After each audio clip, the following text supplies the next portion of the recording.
You see, I don't just go to the beach for a beach day. I actually live at the beach now. So let me explain. It was not always like this. I used to be a 9-to-5 wage slave. I had over, I'll say 50 to 100 jobs in the United States and everything, guys.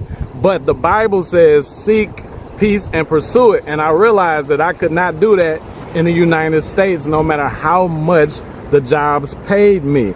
And you might be facing a similar situation where you're getting raises, and every time you get a raise, they like have a brand new tax or something like that, or the cost of food and the cost of living goes up, and you're just like, damn, I'm on this hamster wheel and it seems like I'm never going to get out. So you have to plan these vacations for once or twice a year. And the whole rest of the year, you spend catching up on the vacation or try to plan the next one, waiting for income tax checks so that you can see a place like this once a year. Okay? The Bible says the world was created for our sakes, but you guys can't even leave your cities because you're trapped at your jobs. And I understand. I get it, man. Like, dog, from the age of 13, I've been working. From the age of 13, I don't even think that was legal in Missouri, right? So I'm from Southside St. Louis, and I started working at a place called Gringos. All right, I'm going to tell y'all all the way up to how I got to where I am right now. I live on the beach. I'm in Panama. I'm not trying to go back. And if you guys feel like, oh, well, I'm pretty sure I make more than you, so whatever, dude, whatever. But guess what? You make all of that money, you give it all back to your government, and what you spend on rent per month in the United States, if you would just change your address and go to a different dang on country, you would be able to live like a freaking king or queen if you're watching this. Okay? So what I'm saying is, if you just change your address to a country where the cost of living is down, like, for example, Colombia, maybe you don't want to move to Panama, but Colombia, shit, you can put your food on layaway. They have a plan where you can pay monthly on your food if you go to the grocery store. Imagine that. It's countries like that. You guys out there struggling for nothing when it's countries where you can get a 3, 4, 5 bedroom home for under $1,000 a month. Like, dude. Like, look at this. All right, look at these houses right here. Some of these are celebrity houses, but then some of the other houses are just regular residents. When they walk outside, they're just on the freaking beach, man. And some of these people are from the United States. And they just realize, damn, if I'm making $5,000 a month in the US, if I can figure out how to get my boss or whoever it is, or if I can get a remote job teaching online or something like that, and I can figure out how to do that stuff online, I can literally just move to a country where stuff is not as expensive. I can have a chef. Dude, you guys have seen in my previous videos in Mexico where I have the chef, we have maids, we had entire Spanish tutors that come through the entire week, and you guys are probably guessing that I'm spending like thousands and thousands and thousands of dollars a week, but I can spend a few pesos and get a freaking chef to come out and bulk cook all of my food for the entire damn month. I can get my children, like I homeschool my kids, like one of my kids just graduated, but I can homeschool them and we can go out and have fun and do all the stuff that you can do in the US. They have theme parks out here. It's not just dirt roads and all that bull crap that America tries to convince you that the other countries are. They're not. They're beach towns that are beautiful, but then they have cities where you can go to the theme parks, go to the movie theaters, and they speak English and all of that. You're not just getting kidnapped and locked in people's trunks and your organs being sold like people are trying to make it seem like. So I was an over-the-road truck driver, right? And I quit that and became a city bus driver for Metro in St. Louis. And I remember when I turned, like 24 years old, I was telling the dudes that I wanted to like start a business. And these were elders of that business, elders of Metro. And I was like, yo, why don't, you know, we have all this experience driving all these years. Why don't we go and start our own transportation company? And I'm thinking that they would be on board because these are elders, right? But they go straight slave mentality and tell me, hey, youngster, you don't want to quit this job, man. It ain't a lot of good jobs like this, man. You understand? Like, what if you fail, man? And then it's hard for you to get back in or get another job. I'm like, yo, you supposed to be telling me, yo, you're only 24. Go out and try this entrepreneur stuff while you're young. Because all else fails, these jobs are always looking for another slave. They're always looking for another person to take all their time. You're trading your time and you don't even get a good return. Think about it, guys. I wake up like this. This is not a weekend thing now. Now, granted, it took me some work. I had to build businesses and all of that stuff. But even for you guys, after COVID passed, a lot of businesses now are more lenient and willing to allow you guys to work remotely. So COVID showed a lot of these business owners that if they didn't want to go out of business, they had to create a lot of different virtual jobs. So unless you are a warehouse worker or something like that, if it's something that you can do online like data entry or something like that, you can do that from anywhere. You guys are so glued and cemented to your addresses in the US. They give you a good line of BS, land of freedom, but name one thing that's free. It's not even free to breathe air. You gotta pay for bottled water. I mean, that's pretty much everywhere now, but like it's a tax on every damn thing. You understand what I'm saying? Like, what is free in the US? And the opportunities are not for everybody there. Let's just be real with you. The opportunities are not for everybody there. And then when they give you some type of government assistance or something, it's always attached to, it's always something, an ulterior motive, right? It's always something. They put out them PPP loans, and then right after that, 1 million people went to jail, went to prison and stuff. So, like, dog, y'all wait for income taxes. What if you can make income tax money every day? Right? I've been teaching people how to make daily tax refund type money. That's what I call it, because it's right now everybody is thinking about income taxes, but you're only going to get that $5,000 or $7,000 check one time out of the year. Then you back being broke for the rest of the year, struggling, going to work, working doubles, and then they take half of that through taxes and child support and all the rest of that stuff.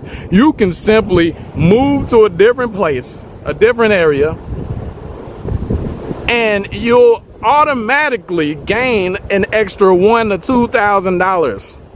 Plus, you'll automatically gain an extra 20 to 30 hours. I should have named it that. How to gain 20 to 30 hours a week back, and how to gain $2,000 to $3,000 a month back. Just by changing your address. They have cable here, they have internet. It is not some prehistoric, ancient bull crap when you move. Thailand, Hong Kong, a lot of these places are more advanced than the United States now. United States is behind on everything. I'm not trying to like down talk it, but I want you guys to, like Morpheus said, free your mind. You understand what I'm saying? So I had all these jobs in the US and I was never happy no matter how much they paid me. I was a flight attendant for a little minute and I was like, you know what? I'm gonna use this to distribute my music. I thought I was being clever. I was like, damn, they paying me $18 an hour to fly from state to state, and I can just drop off my mixtapes every time I get to another place. Well, I didn't enjoy that. You know, I had numerous warehouse jobs. I worked at Procter and Gamble. I remember having steel-toe shoes on for hours and hours and standing there, and it felt like I was standing in a pit of lava. That's how much my feet freaking hurt, dog. If y'all are over the age of 30 years old and you have kids, dog, you have a responsibility to start showing your kids the world. Get off the block. Learn a different language. Try different food. Explore a new culture. see the world. Come on. How fulfilled and happy could you be if you only know your city and that's it? A lot of people take pride in that, but that's really just, you know, them trying to escape from the fact that they feel like they failed in life because they watch a lot of travel videos. Those travel videos get millions and millions and millions of views. Those games on Google Play Store where you play like you're traveling and stuff like that, they get millions and millions of downloads because people deep down inside wish they can just get up and leave. And right now you have these self-inflicted pains, these limited beliefs in yourself, telling yourself that, dog, I mean, yeah, it sounds nice, but I don't think I can move. You understand what I'm saying? Like, you know, maybe somebody else. Well, let me ask you this. Do you have any criminal record, or are you on papers? You understand what I'm saying? House arrest or anything like that. Anything hindering you from getting a passport and traveling the world and just going countries to countries. Nobody's even saying that you have to move permanently and live. But guess what? I guarantee you, after you go and check out some places like the Philippines, Thailand, Mexico, even Mexico, that's close. That's close to the United States, guys. Just explore a little bit. You know what I'm saying? I guarantee you, you're not going to really want to stay there anymore. Once you see how people treat you, just because you're an American, you get the red carpet rolled out for you, most places that you go. Once you see that, you're really not going to want to go. Because think about it. If you're my color in the United States, people really despise you no matter how much money you're making. They might be cordial with you because they need you to teach them something or help them with something. But if they see you walking through their neighborhood, they don't really like you like that. But in most different countries, especially like in Panama, the natives are dark. A lot of the people are dark. There's so many different colors on the spectrum that is retarded to have racism. They have something called classism here, where it's a separation between rich and poor. That's going to be everywhere you go. But at least you ain't got no nooses around your neck just because you're a couple shades darker. At least you ain't getting pulled over by the police just because you're a couple shades darker. Speaking of that, let's get there, because I'm real, man. And when I first got to Mexico, it was a culture shock. I'm in Panama now. But when I first got to Mexico, it was a culture shock. Because I would go to the malls or the grocery stores, and the guards would be there changing the money, switching it out of the ATM. And they had these gigantic shotguns. You know, but they'll reach out and hold the door for you and introduce themselves and ask you questions and all of this extra stuff. In the United States, if you see some cops or some guards like that and they strapped up like that, you don't want to walk nowhere near them. They looking, they mean mugging, they look like martial law is about to happen, all type of stuff. Tell me I'm making it up, y'all. Tell me I am making it up, right? And it's the same way here. I have no problem walking up to a cop and asking directions, knowing I'm not gonna get shot down. In the United States, you can go up and like ask a cop what time it is, and they say he reached for my gun. Dog, I just need to know what time it is because my bus is coming. What are you talking about? You hear me? So think about that, guys. It's just a total difference, and that's not just in Panama and Mexico. America is the only place with that dumb crap there. You understand what I'm saying? Except for when they start moving to different countries and trying to bring the American mindset. That's when it's time to like migrate again. You understand what I'm saying? But my point is, man, imagine being able to fish every day. That might sound boring to you guys, but imagine not having poison in your food, not too much GMOs and all that extra stuff. You understand? Imagine stuff being priced reasonably. Imagine you being able to leverage the fact that you're an American in places and be able to get treated fairly. You ain't even got to be treated the best, but let's just say fairly. In the United States, it really don't matter how much money you got. Okay, let me just show you again. The reason why we have retired U.S. senators and baseball players and stuff like that, living right here off the Panama Beach is because what they would pay, like imagine they got a budget of $5 million for a house. Here they can get that same home for $1 to $2 million. All right, imagine you got a budget of $500K and you want to live right off the beach. You want like top shelf, you know what I'm saying, experience, all of that extra stuff. In Colombia, instead of paying $500K, you would be just paying $140,000 to $200,000 for that same piece of real estate, for the same access, technology, celebrities around you, all of that stuff. Celebrities are down here. These boats and all of this extra stuff, and then the yachts are on the other side. The celebrities are down here. You thinking that a lot of them are spending like top dollar. The ones that are smart, they leave the country. Why? So their generational wealth could extend further than themselves, right? I want to make money for my grandchildren's children's children's children's children's children so far down the line that is almost a myth that I ever existed. Like, are you sure we come from somebody named David? Right? You understand? That's how far down the line I want my generational wealth to extend. And the only way you can have that is to get the maximum out of what you're earning. You see celebrities in the United States broke. Reality TV has shown us the behind the scenes. All the people that you guys used to idolize and think were, you know, larger than life, in sync style. You understand what I'm saying? All of them dudes are living like dust buckets. You like, damn, dog, like I can afford a house bigger than that. I'm watching this dude on a movie. You're hearing about their tax problems and all of that extra stuff. Well, guess what? It's countries with no taxes. Panama has an awesome tax system.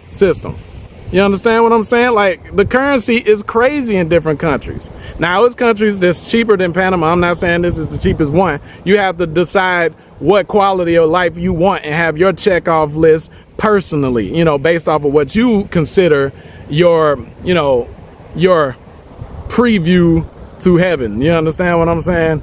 Like how free do you want to be? What's the point? Like those of you guys that's gonna be hating in the comments, yo, I make this much a year, I make this much on my courses, or I make this much in my business. Okay, but are you stationary? What about your employees? Do you have to stay there? If so, then you suck. It sucks.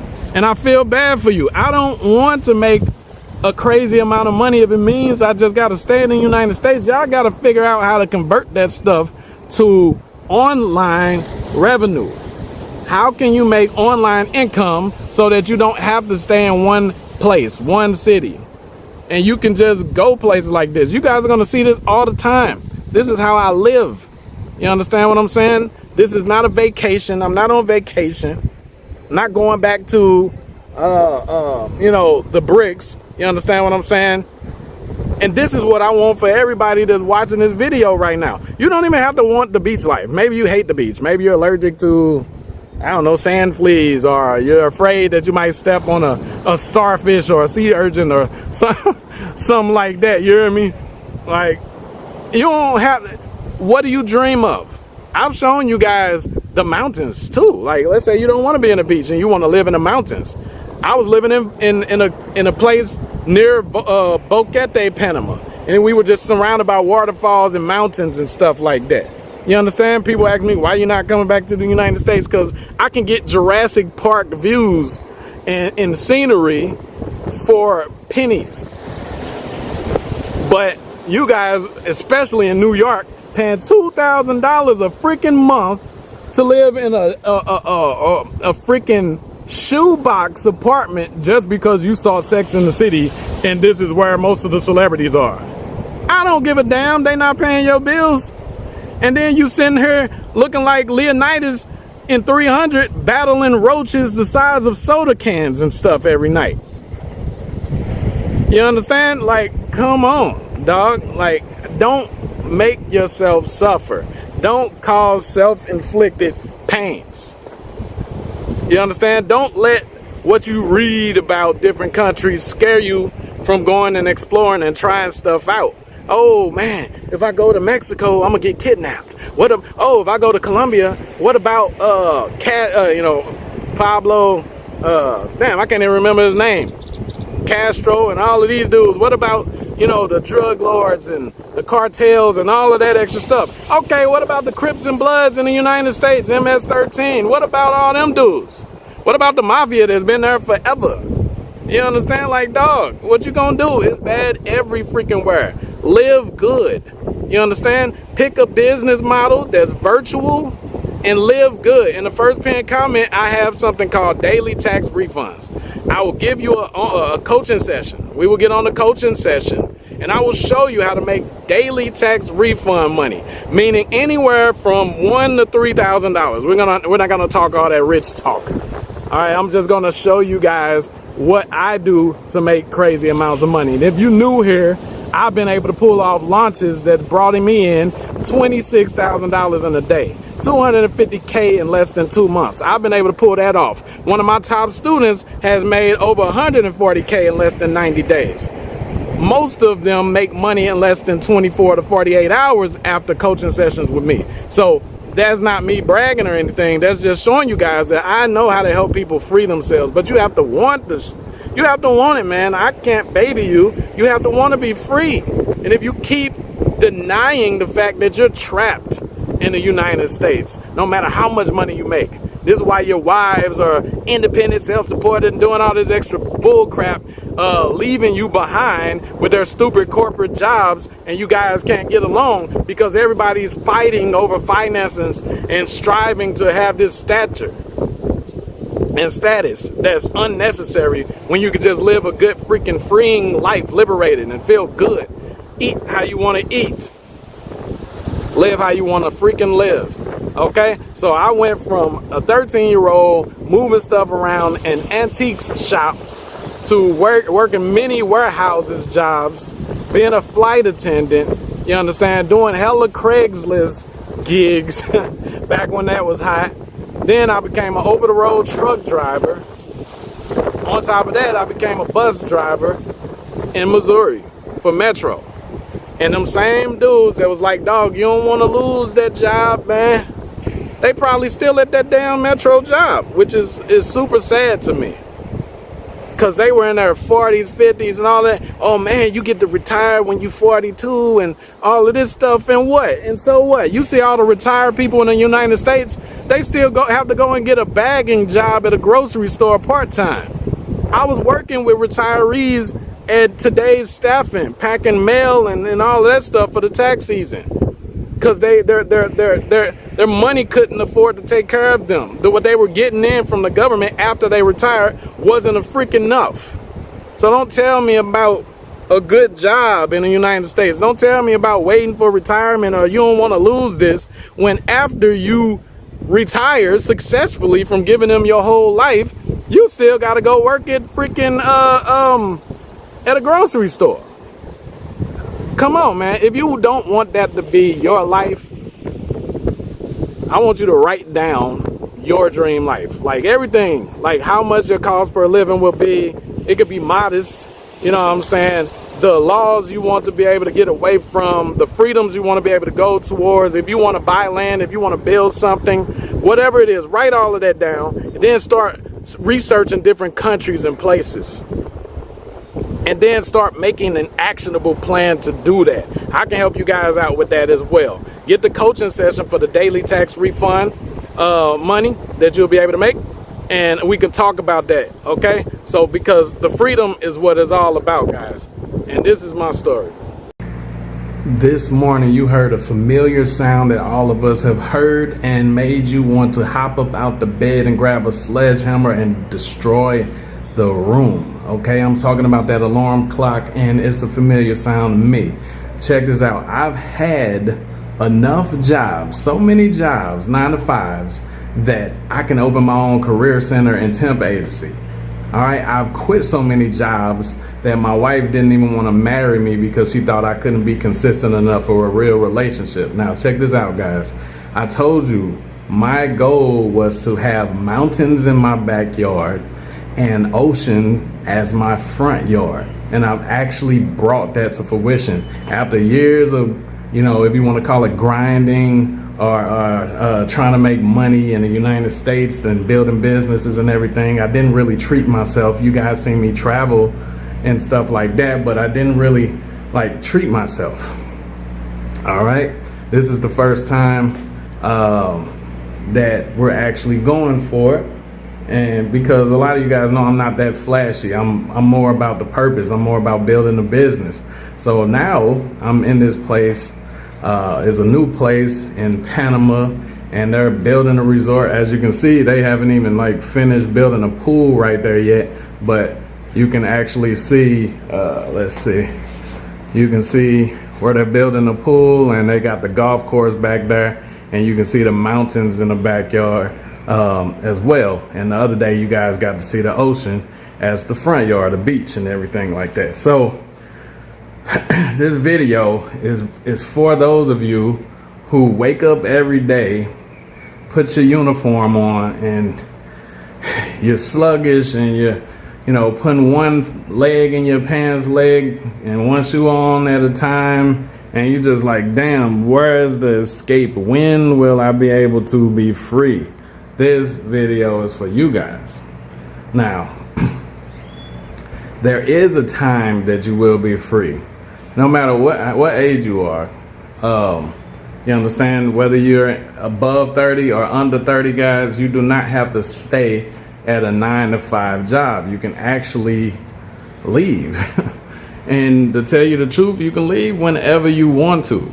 All right. And what I mean by that is, we've been indoctrinated in the United States, and this is not me bashing the United States, but their propaganda, marketing campaigns, whatever you want to call it, false advertisement, convinces us that every other country in the world is a war zone or a desert or just some jungle. I am in the jungle kind of right now, right? But it's actually beautiful, civilized countries out here with good economies, good currency exchange, all of that extra stuff, and healthier food and all of that. And I just want you guys to know that there's options out there. So if you're struggling right now, let's say you make $2,000-3,000 a month, and you're single or something like that, guess what? There are options. If you can figure out how to make your income remote, after Snowbit, after 2020, what happened in 2020, you guys know what I'm talking about. They're still sensitive about that. But after that time, a lot of businesses are accustomed now to allowing their employees to work remotely. So a lot of the jobs, if they didn't want to go out of business, a lot of the jobs that they were putting out there are now able to be virtual. You see what I'm saying? So you can simply walk into your boss's office and say, how much of this or what can be done? Like, I might need a position switch, right? Pause. What can be done from home in this company? Like, what can I do from my house? Right? Okay. So just ask. And if he say nothing, guess what? There's options. You can teach online. Like, guys, you can teach English online. That's something that you're native if you're from the United States. So like, you don't have to be a professional or nothing like that. You can literally teach English online. I'm about to start getting ate up by these mosquitoes. You can start an online business. There's all type of online businesses that you can start, guys. Like, for example, we teach the copy and paste rentals method, where you can drop service rentals, like vacation home rentals, car rentals, all of that. You can drop service all of that. You understand what I'm saying? So that's service arbitrage. So if you don't know what that is, we can show you how to do that. You're not held captive in the United States. Just because you were born there does not mean that that's where you have to die. Just because you grew up claiming a set or claiming a block does not mean that that's where you have to die.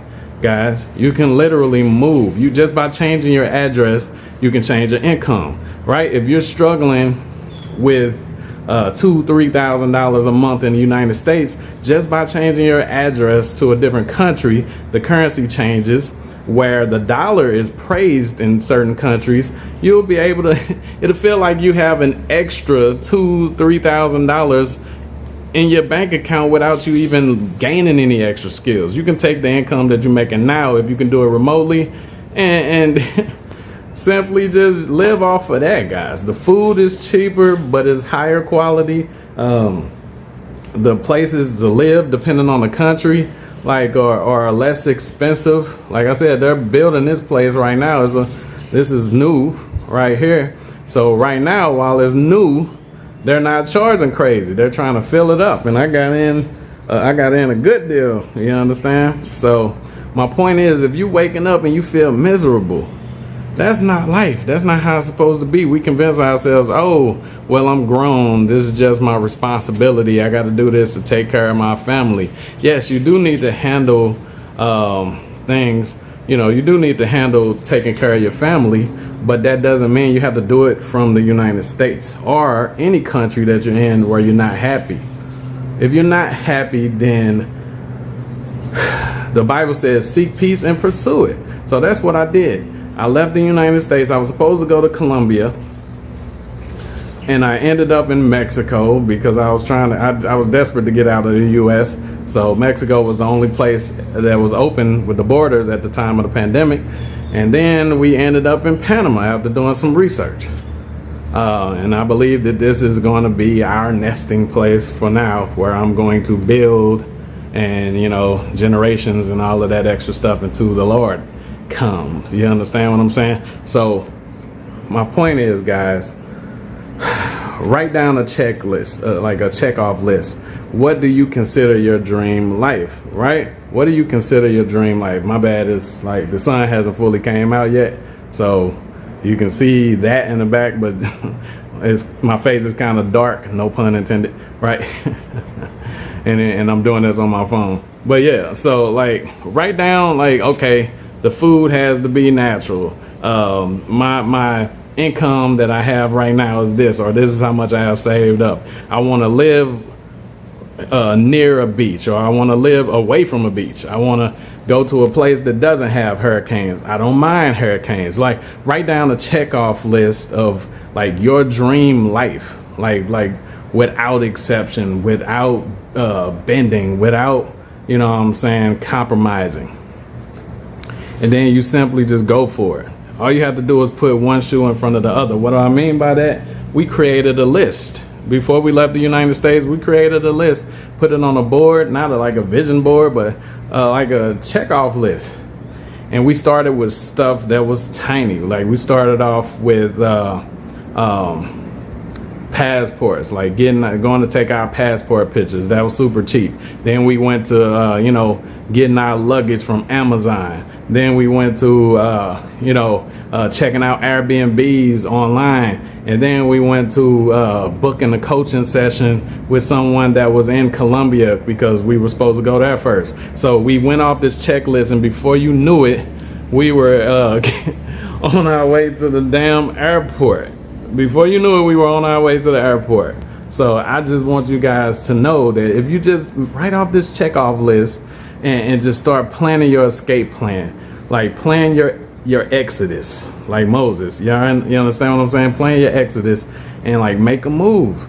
If you're miserable, if you wake up every day wishing that it was the weekend, then you're not living life. That's sad. Okay? The flights for a full family of 5 was hella cheap. Was extremely cheap because there was nobody in the airport or on the planes. It was like we had our own private jet. What did y'all think? Oh, I want to build a restaurant here in Panama City. We left the United States matrix, went broke in Mexico, moved to Panama, rebuilt the income stream, and now our front yard is the ocean, as you guys can see, and our backyard is the mountains. Are you trying to escape from something? Whether it's bills, whether it's discrimination in your country, whether it's just not being able to get ahead, whether it's the concrete jungle like where we come from. In this story, my wife and I, what's your name? Kim. We're going to tell you how our family of how many? 5. Escaped to the United States, right? how we left the United States matrix, went broke in Mexico, moved to Panama, rebuilt the income stream, and now our front yard is the ocean, as you guys can see, and our backyard is the mountains. Okay, so tell them a little bit about you, because I'm building an empire, which is in the asset recovery space of lead generation. okay, and what is your ultimate goal? I want to build a restaurant here in Panama City. I want to build a restaurant slash skating rink. Cool. So we do have our children with us. We've been traveling with our children since 2020, since before the scamdemic. We didn't bring the microphones, so if the waves are super loud, then lo siento. That means my bad. Sorry. We're also going to talk about why we're still not fluent in Spanish after all these years of not being in the concrete jungle. So embarrassing. Okay, so guys, this is how it all started, man. In 2014, I left my 9-to-5 job. Right? I used to be an over the road truck driver, and then I was a bus driver for the city of Metro, for the city of St. Louis. Right? And I was depressed. I was miserable. I hated that freaking job. You understand? And it wasn't because of the activity of driving the bus. It was because I hated supervision. I've never been a person that liked authority. I always knew that God meant for us to be free and be able to live in a fulfilling life in the definition that we put out there. I didn't want to be restrained or tied down by, a 9-to-5 hourly wage job that doesn't allow me to do what I want to do. At the time, my wife, she was working the 9-to-5 job as well. You understand? And her taste getting out there, she realized real quick that she didn't want to work the 9-to-5 job either. When she saw, hold on, you was working at where? Walmart. And what happened? Yeah, I would work Walmart chef all week, and then I would come home and he have made my check within that one day. Right. So Walmart at the time, I can't remember, it was like $10 an hour or something like that. Yeah. Right? And she would go to work all day. This is after I already left Metro. We had moved to Mexico, Missouri, right? After we left Paducah, Kentucky. She would go to work all day, come home, and I'd be chilling in bed looking like a deadbeat, right? And then I'd flip the screen around and show her that I had made $500, $1,000, maybe even $3,000 dollars that day. So she was like, that don't really make sense for me to still be going to this job. So I said, well, quit.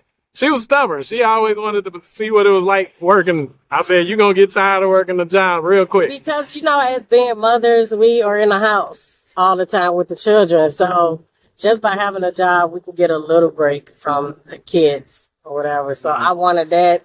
And then also I wanted to, I pretty much just wanted to get out the house. Yeah. And make my own money. Well, I always told her you can also make your own money by building your own business, right? Yeah. So when he made my check, I was like, oh, okay. I bought me a computer. I bought me a computer, some softwares. I bought me a logo off of Fiverr. I just went in. Yeah.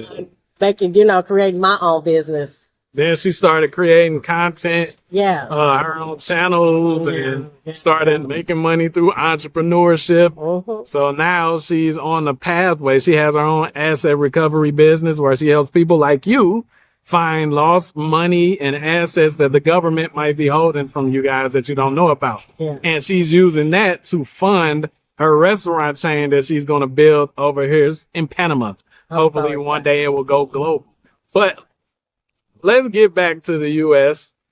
Before we left the U.S., I was just sick of it. You understand what I'm saying? I understood that it wouldn't be no place, no state that we could move to where we would feel free, where we could ride down the street and not be wondering what's going to happen if you see them red, blue, them red and blue lights behind your car.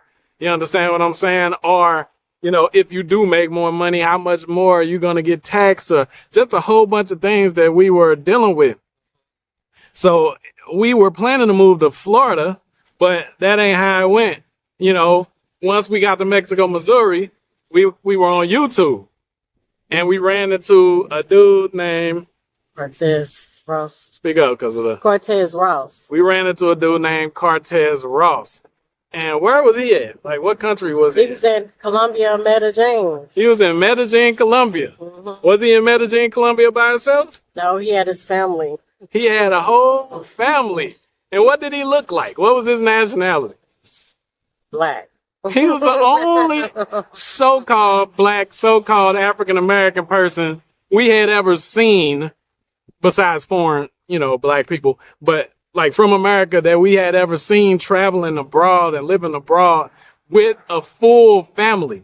See, y'all guys, y'all watch those nightclub videos of Medellin, Colombia with the single expats and all of that stuff. That stuff ain't apply to us. I'm not trying to go to Medellin and get shot up from dancing with somebody's girl, right? So he was the only one out there at the time doing videos on the cost of living, the fruits. Remember that video? Yeah, the fruits, the food being cheap, the rent being cheap. We like, Yo. it's time to go. And the food was so natural and delicious looking and all of that extra stuff.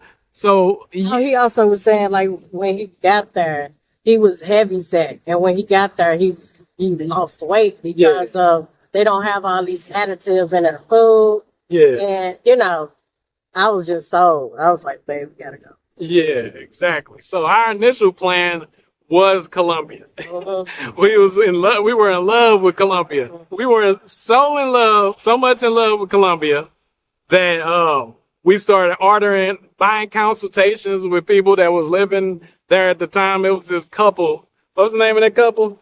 Channel? It was Phil and Nicole. No, we ain't buying no consultation with them. Oh no, it was How to Expat. Yeah, How to Expat. Yeah, it was this couple from, I think they were from. It was Tasha and Sam. Yeah, where were they from? They were from Switzerland. They were from Switzerland, and they were living in Colombia. Mm-hmm. And this is what I'm saying, guys. Like, whatever experience you do have, you don't have to be a supreme expert. But if you can help bring a person from point A to point B, that's enough to make a business off of. Yeah. So since they had successfully relocated to Medellin, made a lot of connections and knew how to, the cost of living of all this extra stuff like that, we were able to pay them for a consultation. We reached out to them. They were cool.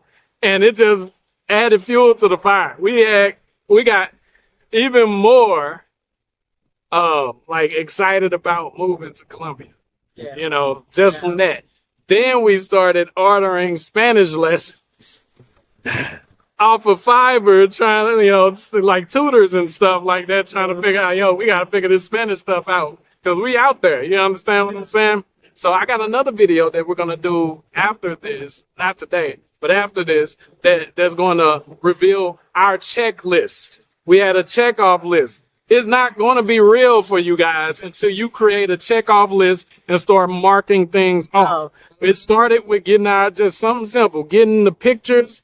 Where we get our pictures taken at? Walgreens. Yeah, Walgreens. We just got our pictures for the passport. Yeah. Then we went and actually applied for the passports. And the more stuff we started checking off, it started becoming real in our mind that we're actually doing it. This is why productivity people always talk about creating a to-do list, because you start feeling fulfilled and it becomes real to you. Yeah. I guess we could probably get into how things went into the next video, how things went when we had a lot of resistance when it comes towards getting one of our child's passports. Yeah, we'll talk about that in the checkoff list. Okay. So that's a reason for you guys to subscribe. If you like, for sure. But for real though, guys, listen, create that checkoff list. But anyway, you well, how the hell are you guys in Panama? And how come you still never ended up in Colombia? And we're going to explain that in this video. Okay, so as we were getting stuff marked off the checkoff list and stuff, a scamdemic occurred. You guys know what it is. It's the 2020 coronavirus ended up happening. Yeah. And out of nowhere, as we were marking things off our checkoff list, they started shutting down the borders. So one of the things on our checkoff list was the plane tickets, obviously. And we had plane tickets to go to Colombia, right? And what happened? What happened was that soon as we got on the bus, we rode the bus, we was sitting at the bus station somewhere, I think it was Atlanta or something like that. They was like, they shut down the borders of Medellin. Medellin, Colombia shut their borders down. It was the 16th. They shut it down on the 17th. Yeah, like oh my God, I was so devastated. Yeah, we were pissed. We didn't even know what we were gonna do next. So we were like frantic trying to figure out how the hell to get out the country. And they just shut down the borders. We was asking, can they just let us get on the plane? Can we just get the hell? I was this close to escaping. Oh my God, it was just. Yeah, we were this close. I was depressed like a mug. I was too. I was like, but I kind of figured that, we spiritual, we believers in God, and I pray, I ask God for, to intervene if, I ask him to choose places and intervene if it's not right for us. I asked him to do that. But at that moment, I was like, no, I just don't believe this is it. But as I calm down, as an antic child, you calm down and you just realize like, okay, it ain't me. It wasn't me. But at that moment, I was sick, y'all, because it was all of us and we had a dog with us. Yeah. At the bus station, sleeping on the floor on top of our luggages. People coughing not too far from us. People coughing. I'm like, this people got COVID. I'm scared, So look, they might be curious, like, hold on. Y'all had cake. Why were y'all at a bus station? You know what I'm saying? Why y'all didn't just take direct flights out and all of that stuff? As COVID was beginning to happen, we panicked. They were shutting down like airports and different ways to go out. So we were trying to get to Florida to get a flight out the country as like fast as possible. And in St. Louis, Lambert Airport, where we were going to go out of, they didn't have anything open to leave out. So we was like, what's the fastest thing we can do? Like, what's the fastest thing we can like just hop on and get out of here? And it was the damn horrible Greyhound. Yeah. The horrible Greyhound. Yeah. So that's why we was on the bus. We wasn't broken nothing. It was just like, damn. No, we wanted the experience of riding, remember? No, we didn't want no damn experience. I didn't want no experience. You did not want to get stopped by the cops, remember? We already had drove to St. Louis in the rental. You said, I know. And that was the time that I was talking about. You talking about why we didn't drive down? Yeah, because we was going to drive. Yeah, we were going to drive to Florida so that we can make it faster. But yeah, at the time, Negroes was just getting stopped, pulled over, and 5 damn minutes. So I wasn't trying to like tempt it on the way out. It's like being this close to crawling out of the gates of hell, and the door is open, and you like. And then Lucifer just grabbed you, right, and just yank you right back down there. So we was this close to escaping the United States. So I was like, I'm not going to be one of them Negroes that's just on the news, shot out. So that's what happened. Yeah. Instead of us driving down there, because I wanted to drive, I wanted to ride and enjoy and look at the scenery and go through the states and get our children that experience. So we was like, well, the only way we will be able to like avoid being pulled over was to get on the Greyhound. And that's where the Greyhound came in. because if we took the plane, we would have been there. Yeah. But we took, but everything happened for a reason. Like I told you guys, God knew what he was doing and then we'll let you guys know. Yeah. So ultimately, the border shut down completely. And we could not get the hell out. Yeah. Look, just imagine that. Like, you this close to being out the freaking country. Yeah. It's like you almost escaped prison. Yeah. And then somebody was like, who's that dude climbing over the fence right there? And they popped your butt. Yeah. Right? Like, that's how close we were. And then they just, boom, the borders were closed. And from our perspective, I thought all the borders was closed because it was so many countries that closed their borders. So like I said, we were caked up at the time, but we just thought none of the borders was open because the majority of them that we were searching for. It said country shut down. That's what it said all over the news. It was country shut down. Yeah. We didn't, because we stayed in Florida from March all the way up into July. Yeah. So we didn't get the notion that Mexico was open until July. Okay, so we in Florida for a couple of months. Yeah. Right? Working, sweating like a mug, spending up a lot of freaking money that we was trying to keep. Oh my gosh. You know what I'm saying? Scarebnbs. Scarebnbs all over the freaking place. And we were trying to make the best of it, but the funny thing is, you want to know what's funny? Years before, our plan was to move to Florida. So, guys, we still ended up moving to Florida, right? Before we left, right? Yeah. But the funny thing is, we couldn't enjoy it because it was snowing. Yeah. So, Disney World was closed. Universal Studios, we couldn't take our kids to experience none of that stuff. Yeah. You hear me? So, it just made us feel even more trapped, right? Yeah. And what was my goal? I had a goal of getting to the beach and having a margarita or a wine on the beach. Yeah. That was like one of my affirmations. I'd never been on the beach before. Yeah. So couldn't get to the beach. It was just, Yeah. Couldn't do none of that. They didn't even want you to go to the beach. Yeah. You had to be like one person here, one person there, two people here. All of that. And you had to wear your mask. Who want to be on the beach with a face mask on? Anyway, you hear me?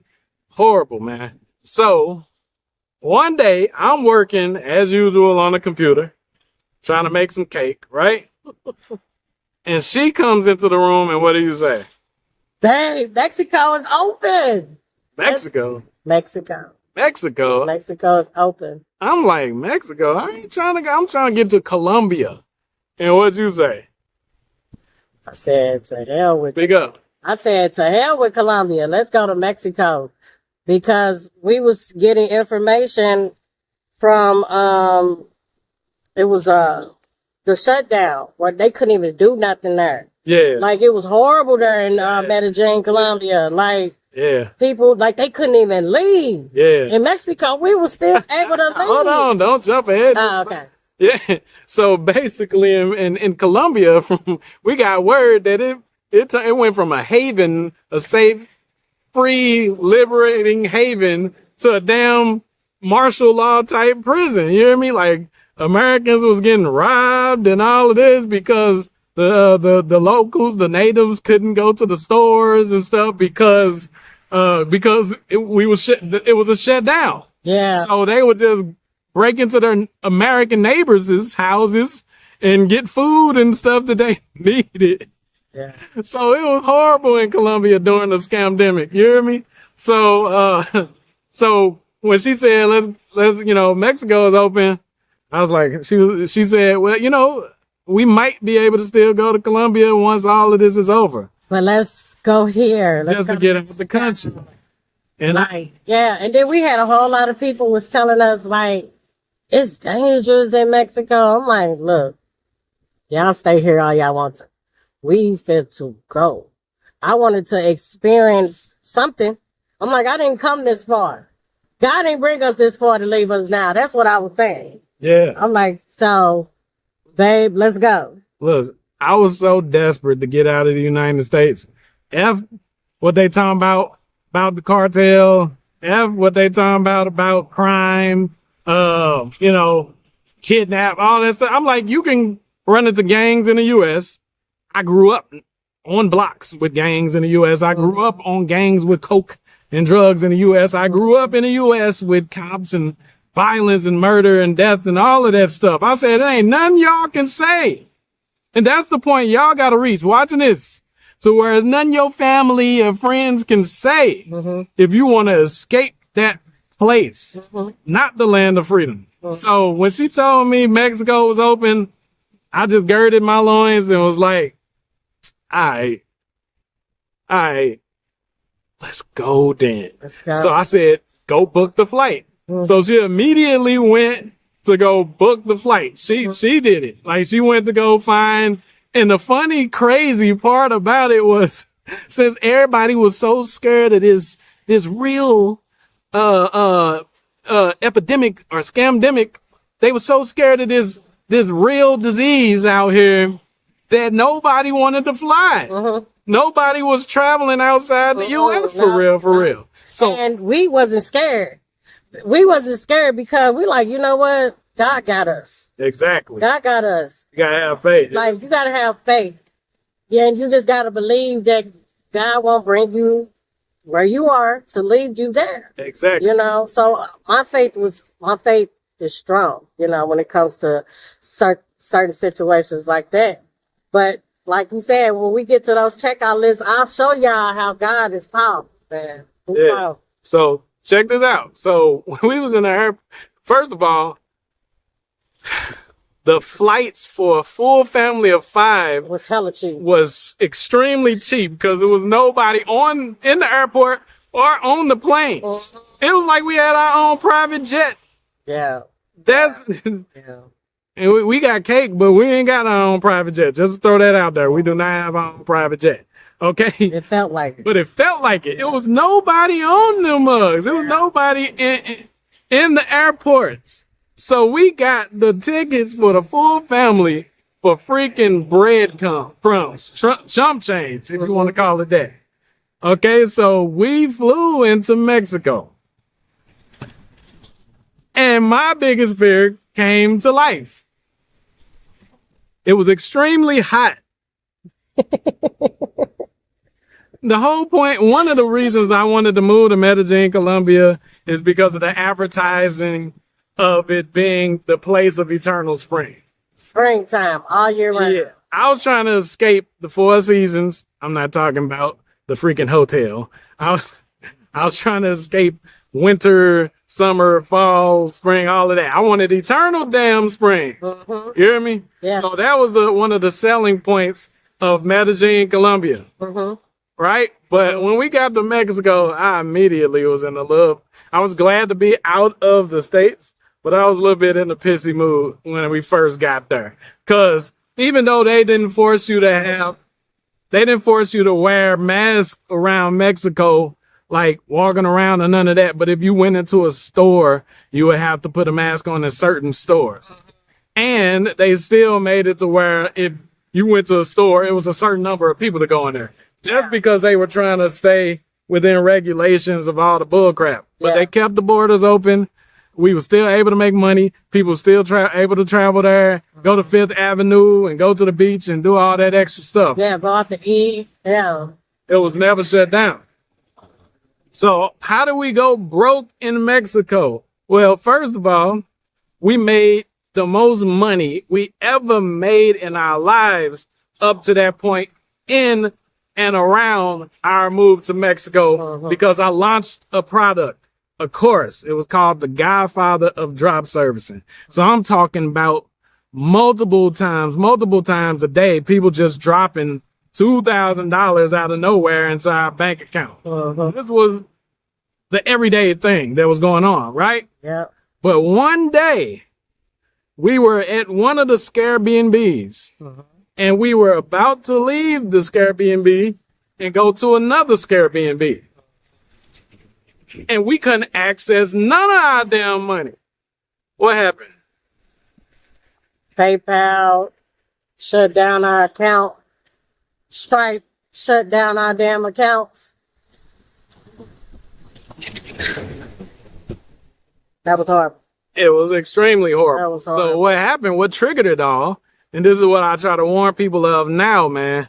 You want to have multiple accounts because, and you want to warm those accounts up if you can't get a custom merchant account, right? So just bypass all this Stripe and PayPal stuff. What happened was, there had never been so many sales coming in at one time, in that account. I called PayPal, tried to warm them up, let them know we were doing a launch and that it was going to be a whole crap load of sales coming in, right?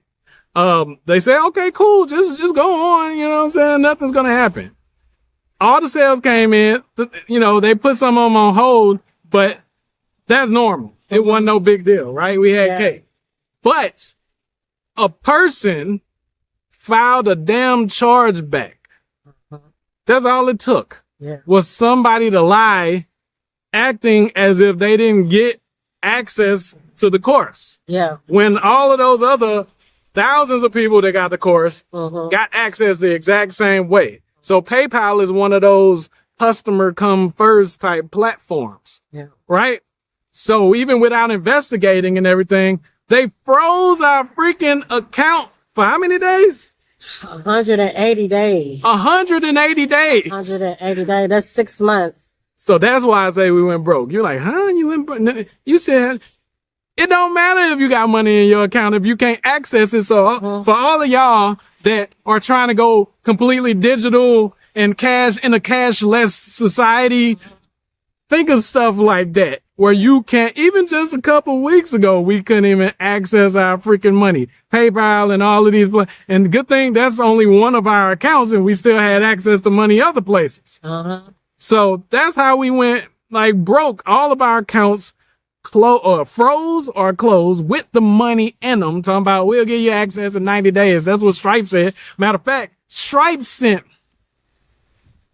Look at me. I'm still mad. Stripe sent all of those people their money back, even without them requesting a refund. They were cool. They were happy. They were in my private community. All of that. Yeah. So they basically had our stuff for free. So imagine that you built something to help people and you put a lot of hours and time and all of that and work and grind and sweat. And people just, you know, but I say, hey, God, you know, but yeah. So we couldn't access money from Stripe and we couldn't access money from freaking PayPal. We had hundreds of thousands of dollars on the freaking line. Right. And we were, pay attention. We didn't have our cousin around the corner. We couldn't say, F it. We can't pay for the next Airbnb. So let's just go to my mom's house or nothing. We're in a country where there's nobody that we know. We don't speak the language. We barely have any connections other than our taxi drivers. Family was like, come back home. Come and stay with us. Like naysayers and family members that never believed in us in the first place because we're the first ones out the damn entire, both of our families to move out the country. We're like, see, just waiting for something like this. See, this is why y'all should be here. As if they would have gave us rent if we was there. Knowing damn well if we was there, they still would have been like, $5. I don't know if I can give you $5, you know? So don't listen to nobody, y'all. So what happened from there, which I thank God. I thank God that throughout the years, I built a dang on bird just came and snatched up. What is that, a chip? Yeah, it's a corn curl or something. That's crazy. It's hot. That mug hot. Yeah, I know. That mug, he's still trying to eat it. He shook it and dropped that. He don't want no spicy chips. Anyway, back to it. Stay focused. So thank God that I built a customer list. And I didn't just collect sales. I had a customer list. Yeah. Thank God before we left the United States, we still had our debit cards. Right? Thank God we still had debit cards because what happened when Stripe shut down and when PayPal shut down, my bank account that was attached to both of those got a fraud alert. So my U.S. bank account locked up and the only way for me to get it unlocked was to fly back to the U.S. and prove I am who I am at the time. And I wasn't trying to go back to the U.S. And how the hell I'm gonna go back to the U.S. in one damn day when we needed the money to get our next Airbnb right then and there? Yeah. So, see, guy, hey, yo, you go through stuff, guys. You gotta persevere. You gotta like endure. You understand? So basically, what happened was this: we called around. Nobody would save us. I pulled out my freaking email list of buyers, people that had just bought the Godfather drop servicing, even though most of them got it back free, even though most of them had free access, I had to be creative. Like, what would they buy even though they just like bought the course? They still excited about the course and all of that. I had to be creative. Oh, well, even though they got the course, they might need help implementing the steps of the course to actually make some money, right? So even though I didn't want to, I had to use my time to get money. So I did an email blast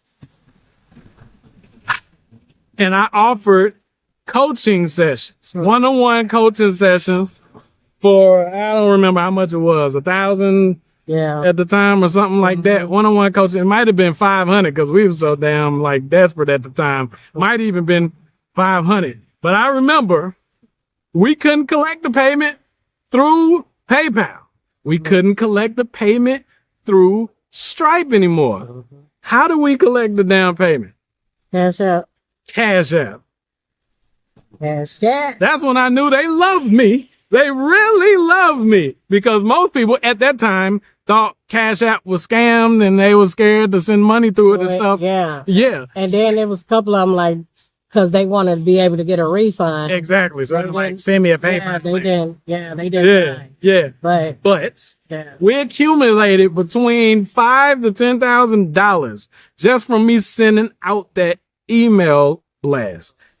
That's how strong it is to have a list of people that bought your stuff before and an offer that they can't resist. So within an hour's time, we got between $5,000 and $10,000. And you might be like, well, how did you be able to make it spendable?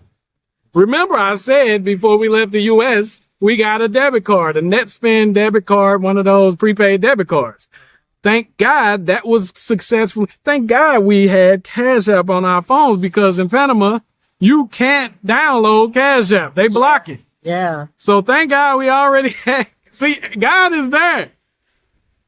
Thank God we already had Cash App on our phone because it wouldn't have been no other way for us to get the money other than maybe Western Union. One time we had somebody send us some money through Western Union, right? Yeah. And we was able to pick that up, right? Yeah. But Cash App at the time, we were able to get that $5,000 to $10,000, and we were able to use our debit card to book our next Scare B in B. Woo! Guys, so y'all see, that's how we went broke in Mexico. And it was one of the scariest experiences ever. Why? Because I am not just a husband who made promises to his wife that we would have a better life and, yo, let's leave the hellhole in the United States. We immediately took about some, man, see, this place ain't that. Blaming it on the country, you hear me? It ain't the damn country. It was PayPal, Stripe, and whoever filed that damn charge back. The customer is not always right. Don't fall for that BS. But anyway, so we got our next Airbnb. I don't remember how it went, how we started looking for,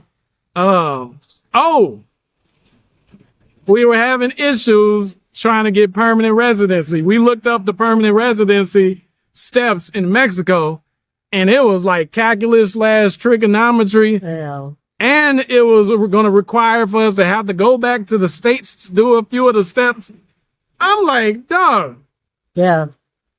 I'm not trying to go back to the States. I'm one of those. I believe in the Bible where Lot's wife, where God or Christ sent those angels into Sodom and Gomorrah to save Lot's family. and removed them out of all those people.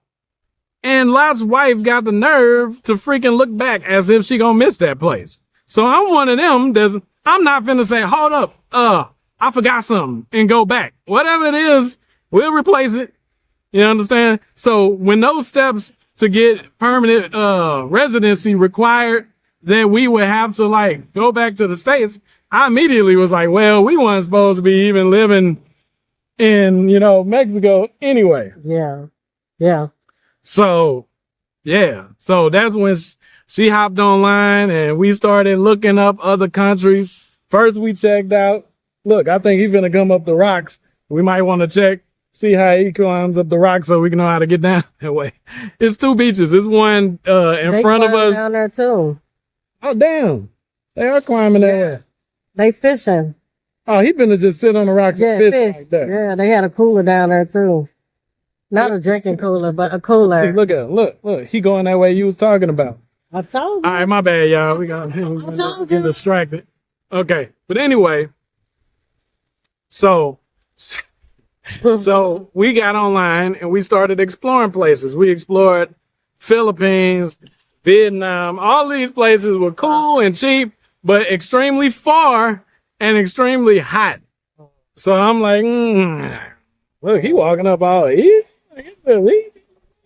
We looking like it's a death threat to go down. Oh, damn, he killed it. Okay, yeah, we gonna go that way. We trying to figure out how to get down these rocks so we can get to the second beach. And this dude in flip-flops just easily just walked up the damn rocks and stuff like that. But anyway, so now we know the path. Yeah. Okay, so guys, look, check this out. Hey, how you doing? Okay, so check this out. So while we were online, we were searching places. And they had to fit a specific criteria because this one right here was talking about how she's tired of moving. She want to get someplace and nest, you know what I'm saying, and sit down and build a life and all of that extra stuff. And I was in agreement with her. Yeah. So this place had to fit the criteria. Perfect. It had to be perfect, man. Mm-hmm. And the only place that we seen, like Colombia still wasn't it wasn't fully operational. Mm-hmm. So we like, damn, they still suffering from Snowbit. Mm-hmm. It sucked. We was watching the videos. They was just opening the clubs and stuff back. Yeah. But they were still wearing masks all damn day. The people that inspired us to go, they all left. They wasn't there. Yeah, they was gone. Even how they expat, they was out of there. Everybody was gone. Yeah. Yeah. So we was like, maybe one day or something. Yeah. So I did a Google search and best places, to move if you're from the United States. And, we did that, but we also, was rewatching one of our Journey to Tomorrow interviews. We did an interview with a guy was telling us, he said a place that was near Mexico. It was in Mexico, but it was like super close to the border. Yeah. And I was like, babe, let's go there. And you like, no, I don't want to go there. And then the dude said something about Panama Boquete. Yeah. So when we looked back at that interview, that's when you started to look at Panama. Yeah. Because he said that's the best place for us as a family. Yeah. First thing I looked up was the weather. Yeah. And the first thing I looked up was the weather. Like, what's the weather like in Boquete? And they said it was similar. Look at this big old bird. Yo, we get snatched away, y'all. Pray for us. But anyway, we looked up the weather. It was similar to Medellin. I'm like, see, they lied. They made it seem like Medellin was the only place in the world with springtime weather year round and all of that extra stuff. Yeah. So it marked off that list. Then it marked off the beauty list. I wanted to be near nature and all of that. I didn't want to be in a concrete jungle no freaking more. You understand what I'm saying? So Boquete is a small town, but it still have the essentials there and all of that stuff. And it's beautiful. It looked like Jurassic Park in Panama. It just always, wherever you go, look like Jurassic Park. Yeah. And yeah, the laws and everything. I was looking up the laws for purchasing land and living there and getting your permanent residency. Yeah. and it wasn't as strict as Mexico. Yeah. So like Mexico was awesome. We enjoyed ourselves. We made some friends and acquired some new family there. But that visa process, they need to fix that. They fixed it. That we heard of. They fixed it. Yeah. So that's why we like moved here. Yeah. Okay. And then we immediately start rebuilding new income streams that weren't just attached to PayPal or Stripe, and that we would always be able to dip back into those income streams if something dangerous was to happen, like what happened in Mexico. Yeah. So we figured out that lists are powerful. So I got more lists than I had back then when we were in Mexico. So every now and then, whenever we need a boost or a cash injection or something like that, we could just blast out an offer to our list.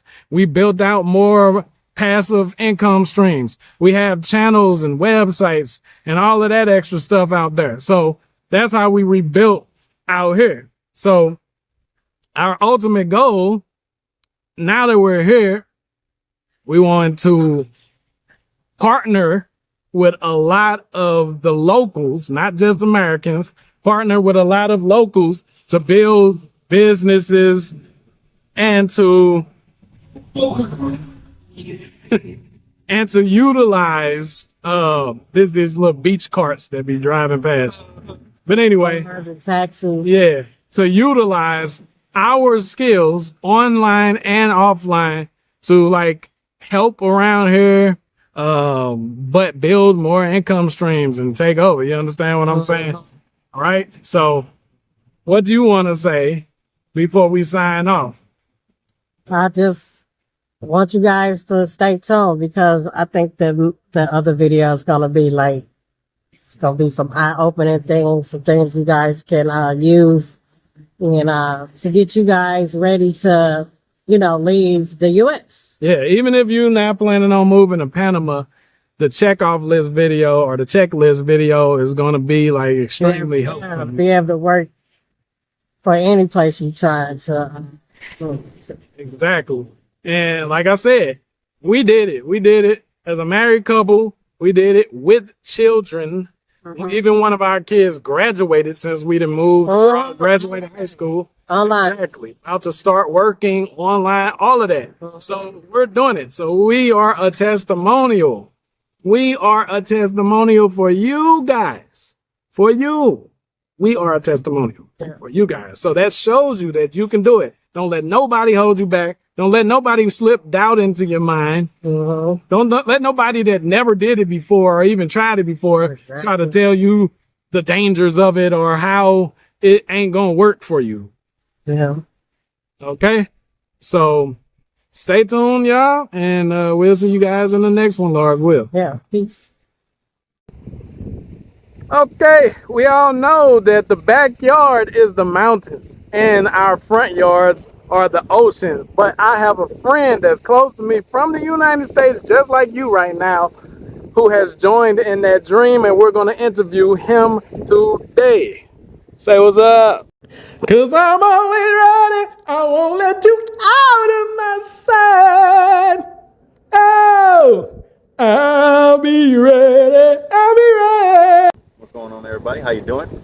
My name is Devin Casey, better known as Devo, sometimes known as Xenomorpheus. I've been here for about a month and a half. No, I'm sorry, about a little over a month. About a month and a week, if that. And I'm loving it. It's awesome. It's just really sunny in this spot right here, so I'm kind of all frowned up.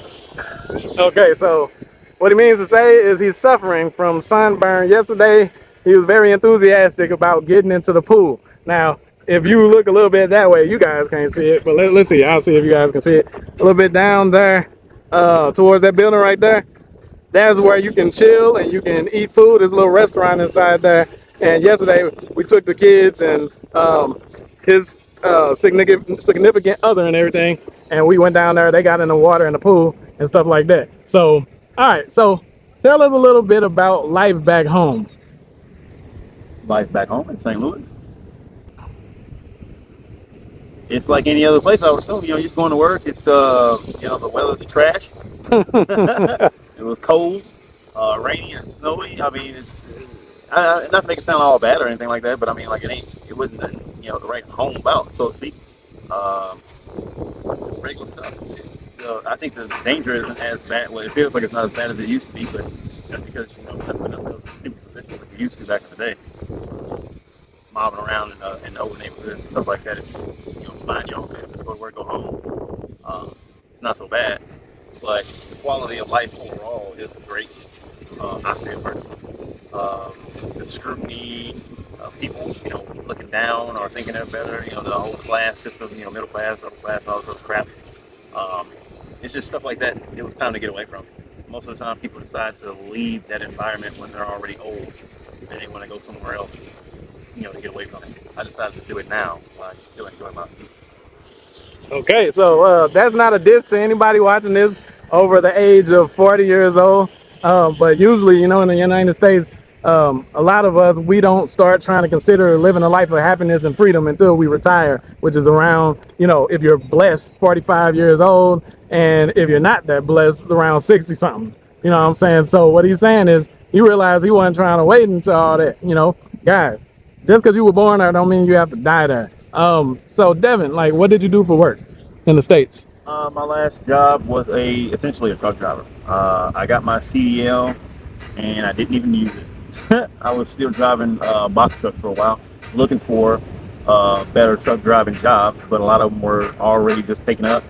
A lot of people aren't quitting those jobs because they pay decently, and it's hard in this economy to find good paying jobs. Especially if you're not like in school, and even if you go to school, good luck. Those people with degrees still working at McDonald's. Yeah. So basically I was a truck driver. That was the last thing I did. I did sales for about 5 years or so. That was lucrative, but I could care less if somebody buys insurance and things like that. I got tired of that kind of work. Yeah. So I just I stopped doing that, and I did something a little bit more. I tried to start a business with the trucking stuff, and it is expensive to say the least. And of course, you can do stuff like loans and all that stuff, but I don't know. This just wasn't something I was into doing. So, like I said, we're trying to find a higher paying job in the truck driving field, like a cement driver, things like that. I was kind of a little bit more into that versus the over the road trucking. I really wasn't a big fan of driving over the road. Yeah. I kind of like staying home, coming back home every day.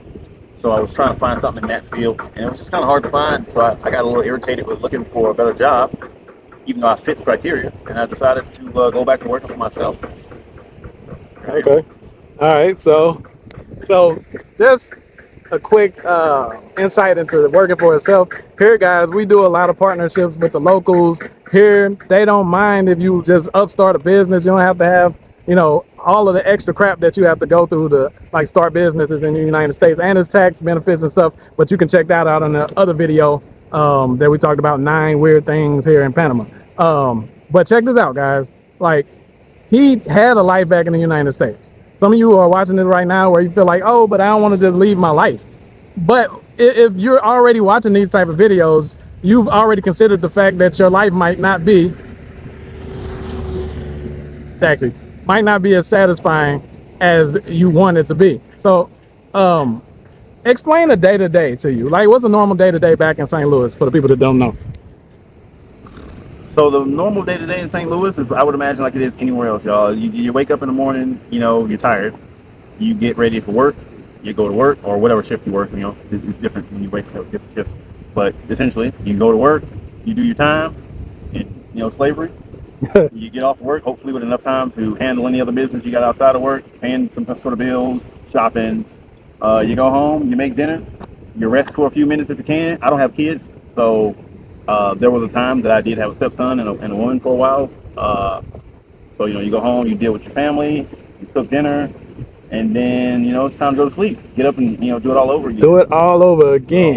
So you don't have a whole lot of time for yourself, even if you don't have a family. Sometimes you feel like you have time for yourself because you're so mentally tired. So I assume that's a lot of everybody else's day to day. I see the same comments and things like that. People are here the same thing.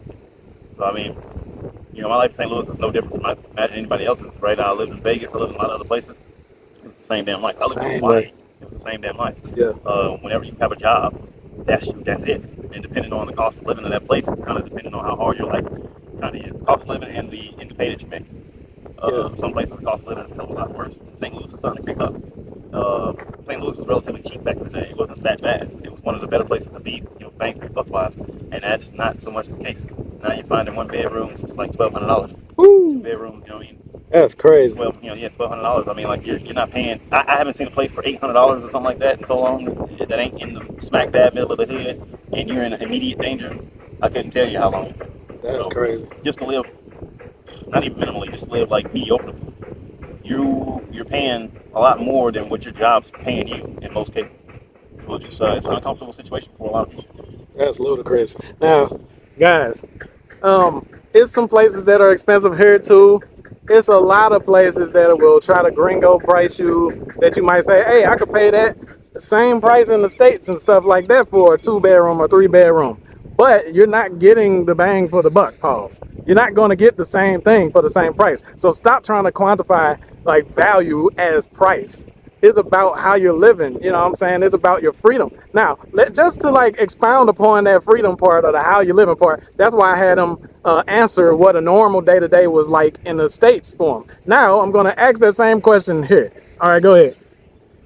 So normal day to day again is you're working, right? But it's a little bit more fulfilling when you're working for yourself. If you're willing to put in that same time and effort and energy into your own self and your own betterment instead of your own detriment, like working for someone else's money pocket. Every time you go to work and you clock in on somebody else's job, you're making them money, and you're making yourself a hell of a lot less money. You're literally paying yourself a lot less money every time you do that. So I decided not to do that. So being here, I've had a lot more time to enjoy myself. I mean, even now, technically speaking, you can look at this as like work, right? Well, look where I am. I'm on the beach. I'm on the beach. I'm chilling. It's breezy. Sure, I'm a little sunburnt, but that's a byproduct of having fun. And I'm not even really that sunburnt. It's just I'm hot. I'm sitting directly under the sun. But so what? I'd rather be sitting directly under the sun than directly in snow. Personally. So I mean, that's personal preference. Some people like snow. Hey, to each his own. But my regular day-to-day now is I get up in the morning, I get ready for work, which is brushing my teeth and turning my computer on. And sometimes I work out before work. Sometimes maybe a little after, around 9:30. We usually have like a Bible study a few times out of the week. And that lasts for about an hour and a half, and then we get back to work.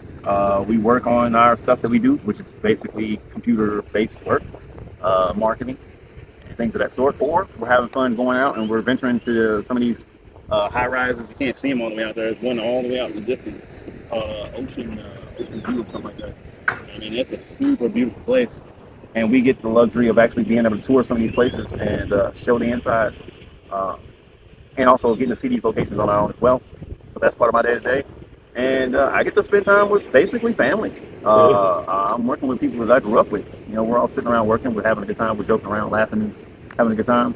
And then when you get off work, you're just chilling. I mean, you got enough time to come back out to the beach and for leisure if you want, or, you know, go to the pool or just relax. It's just the overall quality of life for the day-to-day. The average person that you talk to and meet, maybe this is a different topic, but they're nice. You're not worried about all the stuff back home, the hostility. You leave the house, you got to put your mean face on. You know, you gotta walk around like you're a tough guy. And you don't have to act like you're a tough guy, but you know, in St. Louis, I don't know about nowhere else, but you got to kind of like, you know, you got this persona of yourself, like, you know, I ain't to be fucked with. Leave me alone. I ain't to be fucked with, right? That shit gets tiring. Yeah, exhausting. It's exhausting. You know, I don't give a fuck. Leave me the fuck alone, period. That's how it should be anyway, right? Say hi and keep it moving.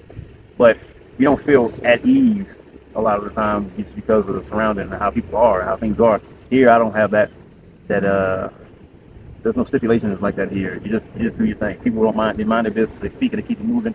So that's part of the day-to-day as well. I feel like that's why I added that in there. So it's very much more, in a nutshell, peaceful. My day-to-day life now is a lot more peaceful. I'm still putting in that same amount of time for work. It's not even more time, but it's more enjoyable because it's more peaceful and it's more fulfilling. Man, that's bars. Now, guys, a lot of you guys might be wondering, like he said something about we give tours. We still do work and stuff like that. Yeah. We don't just sit on our butt. Like, technically right now we're sitting on rocks. But we still work. We still like put in work, guys. But there's things you can do in the resources section in the first pinned comment that does not require you to go clock in. A lot of you guys are afraid if you leave the United States that you're just gonna like fall off the face of the earth. You're not gonna be able to sustain yourself, pay for your food, your kids, and none of that. I got a family of 5 out here, and now he just met a woman, and she like basically he's got a family now, or getting there at least, maybe even be considering it, working on it. Well, you know, anyway it goes, guys. Like you can build families anywhere in the world. You're not stuck in the United States. All right, so as far as the food goes, don't sugarcoat it. Tell me what you think about the food here. So far. Okay. So I haven't been to a ton of places to eat all the different cuisines and stuff like that. Some of the places actually right down the road, or right down this road here. There's a place called Boca Bar. Decent food. First of all, I'd say the stores, which I've done a video on the channel, travel business or travel real estate business channel on YouTube. Yeah. Go subscribe over there, guys. Definitely go subscribe. Traveling real estate business. Traveling real estate business. That's the channel. Kind of dives a little bit deeper into what's going on, what I'm doing, how we doing things here. The grocery stores, I actually put up a video on that. They're just like they are back home, y'all. Maybe some things are in a different language. You know, it's a little bit uncomfortable if you don't know the language, the barrier there. But I mean, that's what Google Translate is for. That's what learning is for. That's what YouTube is for. You know what I mean? Learn that language. It ain't nothing wrong with that. We talk about people in America all the time. You ain't just learn how to speak American. Some of y'all don't know how to speak American. So come out here. You know, if you want to come out here, learn the language. Give yourself something else. A notch on your belt of things that you can do. I mean, knowing another language opens up a lot of doors. But anyway, I digress. As far as the food, it's good. The thing about the food here is you don't have to deal with all those extra preservatives and crap they put in everything else. It's just like Unless you want to. You can go to McDonald's if you want to be a bum. But if you want to eat like a person, if you want to change your diet and live better, the average thing that you can find in the grocery store will have a lot less in it than you would in America. A one-to-one comparison, it'll have less stuff in it, unless you go to the stores and you buy the stuff that Americans buy. They do have the stores that cater to Americans because they know you miss home and you're gonna spend that money. Right. But one thing here that you don't find in St. Louis or other places that's maybe not a coastal state is the fish market. Yeah. Out there, y'all can't probably see them that well, but it's a bunch of fishing boats. Some of them are just people out there hanging out, but a lot of times early in the morning, those are fishing boats, and they catch fresh fish, all kind of big, crazy. I'm talking about huge fish, which again is on my videos, and they take them to the market down in town, and they sell them the day that they call them.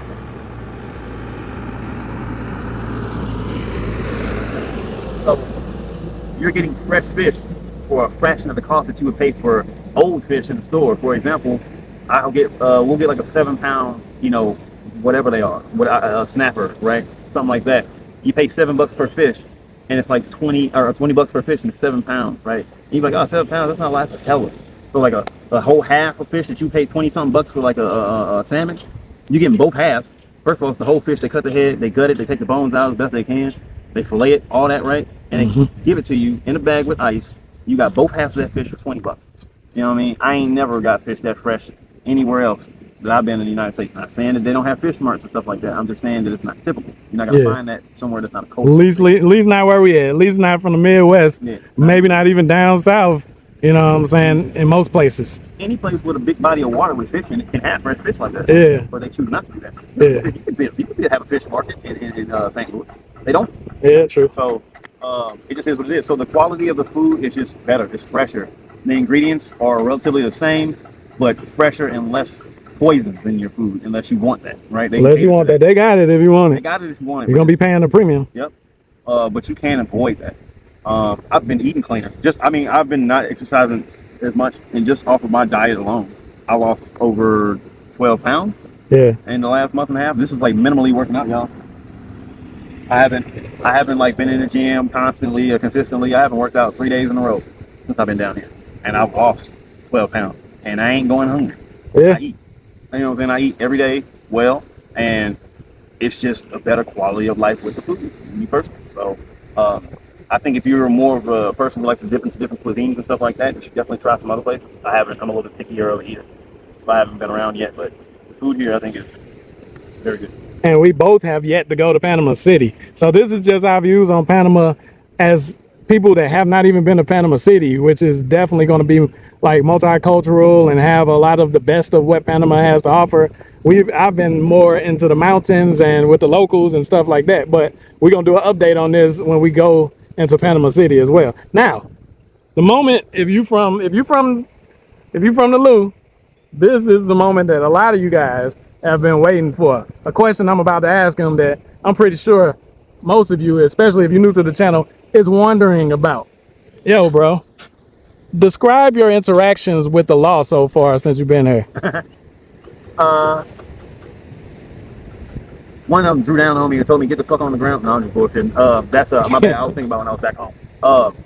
Here I haven't had any interaction with the police. Actually, they drive past me like I'm nobody, and if you see them in stores, they're all over. You see them driving around doing stuff. There's no like lack of police. You see police here all the time. I see them out there with their radar guns, making sure traffic's going by. Even though traffic is going hella fast. I don't know what the hell they're doing with radar guns, but they don't bother you. First of all, if you're an African American, okay. Come on, here you go, the punchline. If you're black of any sort, first of all, the average person out here looks like me. Yep. I look like a local, especially now that I got a tan. If I don't open my mouth and speak English, I look like a local. Maybe I don't, just barely because I got because of the dreads. Yeah. Most people got low haircuts because it's hot. That's about the only thing giveaway. It's dreads. Yeah. If I cut my hair, I look like a Panamanian or Dominican, and there's plenty of Dominicans out here. My lady that I'm talking to currently. That's just like as far as police go, it's one of the safest places. I feel like I've been in Hawaii, right, and I didn't really deal with much police issues there either. But here it feels even better because I look like the police. Yeah. You know what I mean? The police look like me. They got they vested stuff on. They don't have no complex of superiority. Yeah. You know, they just doing their job. You can tell it's a job for them. They're doing their job and they're gonna do it right, but they ain't worried about nothing else. They ain't like, yeah, motherfucker, I'm better than you, or you gotta stay in line. They ain't looking for It's nothing. just like another job, kind of like being a firefighter or something like that. In the States, is you know, superiority, like you said. Like in the States, you become a cop, you like, yeah, nigga, now I'm over these MFers. I can't wait to catch a motherfucker. But here, it's just like, hey, you know, I was working in a warehouse, pretty much. Right. Kind of like that. They ain't trying to have no drama. They chill. They smile at you. They speak. Like I said, I haven't had much interaction, but when you go to grocery stores, or a lot of times there's banks close by grocery stores, and you will always find a cop or at least an armed guard in front of a bank. They're always there. So you commonly do see them in or around grocery stores, and they just hanging out. They don't bother you. They don't ask you for no ID. I'm foreign, obviously, right, to a degree, right? I say with the dreads. And when I speak English, obviously I don't belong here. I haven't had one say, hey, you know, hermano, come over here, or senor. Papers, passport there. Yeah, they don't ask you. If you ain't doing something you ain't supposed to be doing, they ain't messing with you. You ain't on the radar. You got to be doing something stupid for them to have to say something to you. And that is some of the most, not relaxing, but that's like one of the best feelings to know when I go outside, or if a cop car is behind my cab or around me, or I see a cop, I'm not worried about what they thinking of me. I'm not looking at them like, oh shit. Yeah. You know what I mean? Like none of that. So you ain't tripping if there's a cop behind you. Yeah, nah. All right.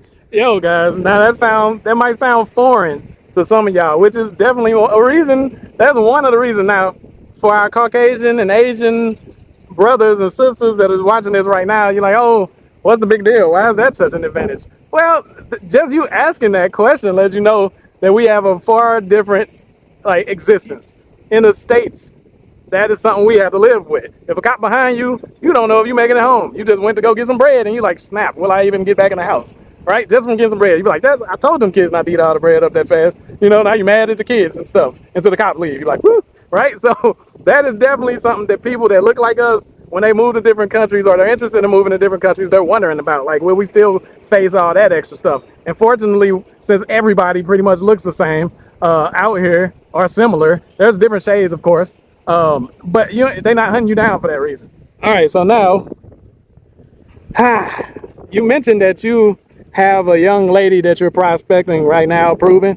But in general, just for the brothers that are watching this, on a 1 to 10 scale, what would you rate the abundance of beauty in booty? Forgive me, y'all. Not to be wicked, there's an abundance of beautiful women out there like that. I'll say this for the average man. What would be considered a 6 out here is most likely an 8.5, 9 in the States. Do with that information what you will. Yeah. What is considered a 6 out here, I would imagine, right? Someone that'll probably get overlooked and like whatever, is something somebody back home would kill for. Yeah. Niggas have been set up and killed for less. So, I mean, it's not like they walk around like they know they fine, and the ones who walk around knowing they fine are probably hookers. Yeah. You know what I'm saying? Like, and you know them, they super flashy, they got the nice stuff, they look like an American girl, but foreign. Mainly in Panama City for the most part. But there's some here too. But mainly in Panama City. You know, hoeing is one of the oldest professions in the world, so I mean, they everywhere. But out here, I'll say you will find even the single baby mamas out here are like, damn. I Yeah. don't know why she was single. Like, you know what I'm saying? Like, she Yeah. got to be crazy or something because it ain't like they unattractive. You don't see a whole lot of just like flat out boogaloos out here. I put it like that. Yeah. And they're very courteous. They're very nice. They smile. They're soft. They're feminine. You're not seeing a bunch of women walking around out here acting like they don't need no man. Strong, independent. You know what I'm saying? Looking at you, turning up their nose because you a dude. You know what I'm saying? Or you look like you ain't got no money. Underwear, no t-shirt. That's all shirts. You know what I'm saying? I ain't got no jewelry on. I ain't even got a watch on. I don't got nothing on. I look like the average man out here. The moment I change any of that, I put on some regular shorts. I put on a nice shirt. I put on some jewelry. I start to stand out immediately. If the average person looks like that. Yep. This is how the average person is, and that's what they expect to see. Do they want somebody who does all that nice stuff? I guess, right? Who don't want that? Yeah. Who don't want that? Who wouldn't? But that's not what's required of you, from what I've seen. And they will love you and treat you well, and they just think you're foreign. Actually, being foreign could work against you because if you don't know the language, as I've said before, it's a little bit more of a pain point. Like the person I'm talking to now is harder to communicate with this person. We don't speak predominantly the same language, so we have to kind of like come to an agreement with figuring things out, and that's fine. It'll work. But when you know the language, the conversation flows better, and there's not a ton of people who speak English fluently unless they're already older or been around. The average person doesn't speak English like that, maybe a little. So that's something you have to consider. But yeah, the women here are awesome. I think the just the quality of the women, the attitude of the women. I've talked to a couple of different women just to see, kind of like dating a little bit. 'Cause I've been down here not a whole lot, but they all cook. They all cook. They all clean. They all cook. They all They clean. all cook. They all clean. They will kick you out of your own kitchen to fix you a meal. Without the chains of slavery Without on the it. chains of anything, they will kick you out of your own kitchen to cook a meal and to clean it up afterwards. With a smile on their face. And be prideful about it. And it's not nothing to say about you women in America or whatever. I can hear y'all now. Well, y'all just going on to get them slave girls. Y'all. No, these girls got jobs. They're regular women just like y'all, but they got morals and standards. And the standards aren't have money and take care of me and what can you do for me? Because they understand for a relationship to work that they have to play a role as well. Bars. Unfortunately, that's something that's lost on a lot of y'all. So, yeah, as far as the women go here, I think the quality is A+. For sure, for sure. All right, man. So, hey, one thing I want to like highlight and emphasize on is the fact that he said just because they're beautiful, like it's a high supply of beauty out here. We got beauty in the United States too, but we also lead with obesity. So it's kind of like overshadow. No, I'm just being real. It overshadows a lot of stuff, y'all. And I know. Look, I'm from there, and I'm still trying to lose my habits and stuff, right? So here, like even all the way up into their 50s, they be fit. It ain't just about them being beautiful. They be healthy and stuff. You see an older woman, and you be like, shoot, I might not want to try to raise a family with her, but I might hang out with her a little bit. Yeah. Yeah, they'll put the 20-some-year-olds to shame in the States for the most part, right? And they don't just give up after they have one kid and just be like, all right, well, this is my body now. Like so that segment was for the men. Now, just for everybody, we're not retirement age, so to speak. Do you think this is a good place for younger audience as well, or just people getting up in age? Depends on your personality type, right? I think Panama has a good blend of something for everybody. You want to do the hustle and bustle, you like a city life, you like the fast paced life. I think maybe the city's a little bit more towards your liking, if that's the case. The city's busy, the streets is moving, there's people out walking around. These people do not like to sit in the house, from what I think. At all. They like being outside. They outside. But doing something constructive, though. Doing something, you know what I'm saying? Or even if it's just have a good time, they don't just sit in the house doing nothing. If they're already older, they already got their kids, they already did what they wanted to do. A lot of times, but if you like more, so like if you like like I said, the fast life, city life, Panama City, it's probably a little bit more to your life.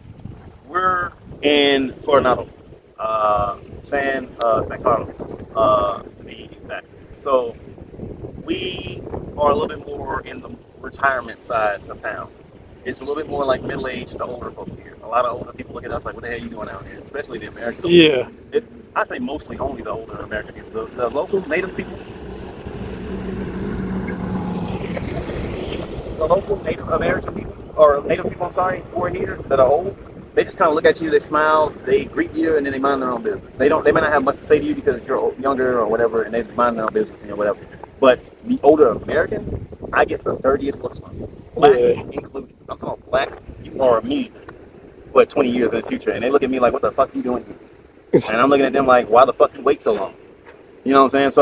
So this is more of a quiet. If you like more of a quiet life where you can close your eyes and just listen to the ocean crashing, and you're in your house and you want to wake up in the morning and sip you a nice coffee or tea and look out and just see the serene landscape, ocean view, this is definitely more of that area as well. And it's affordable. We live on an 18-hole golf course resort. So that's usually for like retirement, older folks. So it's a lot more quiet. They have something for everybody here. We like the quietness. We like the safety. We came from the hustle and bustle. We came from the dangerous. We want to be surrounded by quiet. So that's where we are. And I love it. I love it. People mind their own business. Got your little pettiness here and there. You know, your dog can pick up your poop on. Can't have that food at the pool, at the beach club. At the beach club.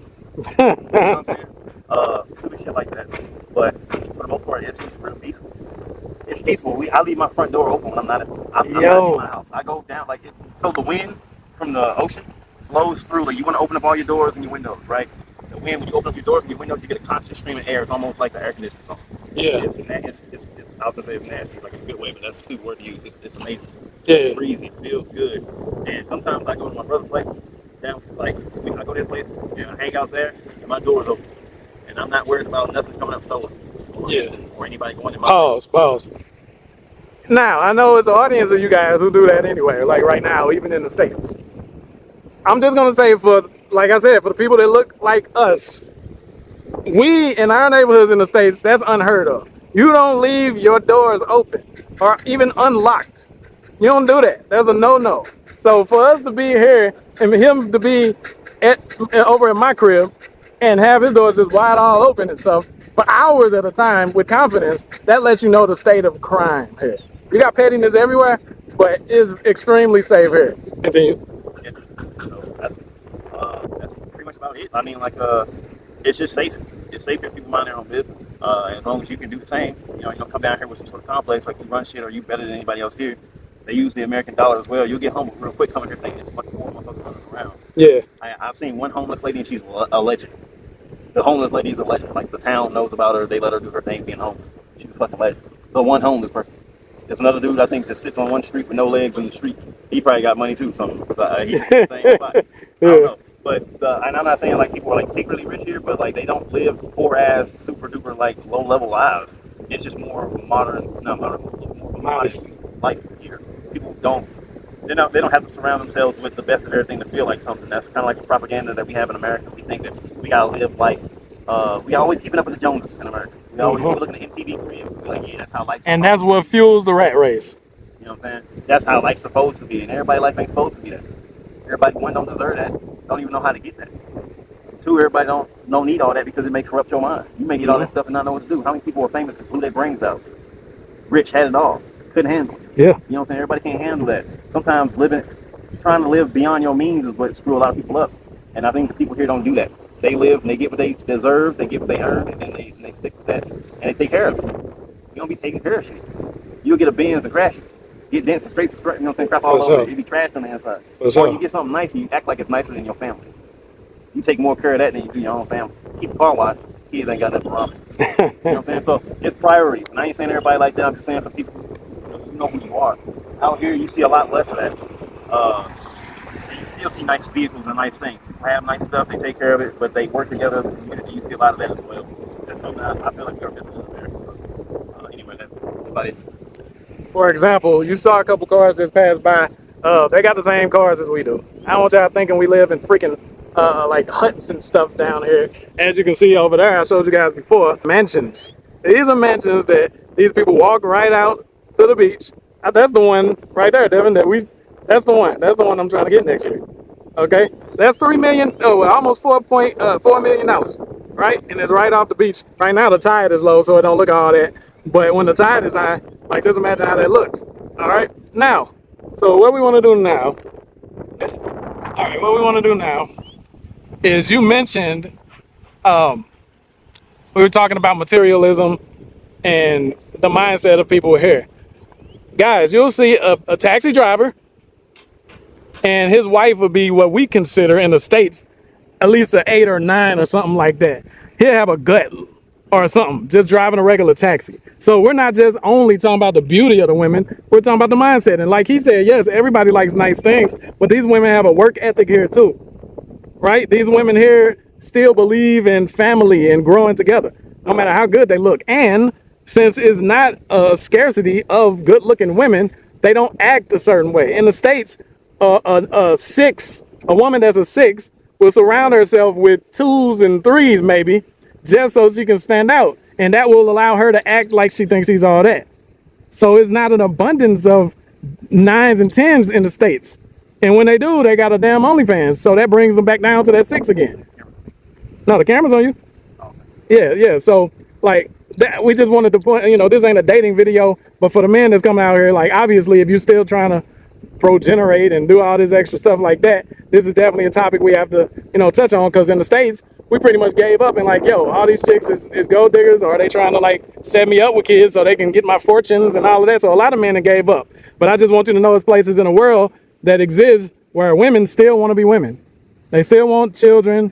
You got your little sectors of independent this because they watch the internet and all of that. But for the most part, they still believe in what their grandmothers and mothers passed down to them. All right, man. So as far as what your future plans are here, what do you plan to do to continue living the life that you want to live? Working hard, right? Working hard, but making that work for me as well, so that I'm able to technically retire. I consider myself being retired from the average job already. I'm 38, and I'll be damned if I work for another person punching in the clock, get paid less to do something to make their pockets fatter and get bare minimum. I'm just not doing that no more. If I make bare minimum, it's because I didn't work hard enough myself. So with that being said, working, and just trying to enjoy my health and my life, working on myself, my health, eating better. I came out here to get away from the poison, period. Poisonous attitude from these women, poisonous food, poisonous environment, terrible weather, right? I mean, it's sunny sometimes, you get the summertime, you know what I'm saying? But like, it's summertime all the time here. And some people are like, well, I don't like it when it's hot. Take your ass down on it, because I don't know, go somewhere else. Like, this ain't for everybody. We're not saying this is for everybody. So, like, don't come on here thinking that I'm trying to sell anybody. I'm not trying to sell nobody. I'm just giving y'all a point of view from an American man who had no idea about a country like this, decided to take that leap of faith, come out here and see how well I can do in this country, because I know I can stand on my own 2 feet as a man anywhere. And as long as you got a good head on your shoulders and you got a work ethic and you got a plan, you can make anything. And you don't even always got to have a solid plan. Just have an idea. You can work on it and you can turn it into a plan. You can make a plan out of it. I didn't come out here with everything planned out, but God, He can take care of it. You know what I'm saying? He'll take care of you. You got to put in some work. You got to do some work. And you will make it. How often have you really gone hungry in life? Exactly. You know what I mean? How often have you really gone hungry? Some people, I've been hell hungry eating whatever, man. Then when you was growing up, I ain't talking about them syrup sandwiches you ate when you was growing up. You ain't had no control over it. I'm talking about as a grown ass man or woman. How often have you technically really went hungry unless you was doing something stupid, like going to the club and spending some of your rent money buying bottles? If you wasn't doing nothing dumb like that, how often were you really hungry? How often did you really go without? You made sure your kids have, if you got kids and shit like that, they have, right? And y'all still eat. Yep. Okay, that's what the locals do. They eat. And exactly. You can come out here and eat fresher. Subway life. And it's just better. Like, a lot of people feel like they can't do it. Oh, what if I uprooted my life? I had a job, I had a car, my car's paid off. I didn't leave no responsibilities behind that were not taken care of. I took care of everything. My car's paid off. I sold it. I had a job. I quit. Wherever I was living, I settled that. You know what I'm saying? So like, I didn't just leave and say, no, screw all my responsibilities. If I had a kid or something like that, they would have came. I had a dog. My dog cost me more to bring out here than it cost me to bring myself. I got a small dog, and she costs more to bring out here, but that was my responsibility. I had her for 10 years, 11 years almost. So I brought my dog. I wasn't gonna leave my dog. So, you know what I'm saying? Man up, woman up, and make a decision. Decide whether or not this is something that you feel like would fit your life. You can live out here too. You can do this just like I'm doing. You know what I mean? So it's not hard. It's the same thing as when I was in the States, but I feel it's less stress. I put it like that. It's less stress to be out in a place like this. Yeah. Well, Jeff Goldblum, there you have it. All right, so Hey guys, man, you had to hear it from somebody from where I'm from, coming from where I'm from. Anyway, listen, man, there's a million ways to do this. There's a lot of countries. Most of y'all, if you go back to your roots, you're not from the United States anyway. So this attachment that y'all have, like you have to live there. And for all of y'all, oh, I built this, y'all didn't build it either. It was y'all ancestors, not you. Okay, so stop. And just, the Bible says, seek peace and pursue it. And if you're not living a life of peace and freedom and abundance where you are right now, then get your butt up and go where you feel like you will. Work how you want to work, how many hours you want to work. Dog, doing what you want to do to work. God, listen, this ain't heaven, but you can carve out your own little slice of a preview if you want to. Okay, now check this out.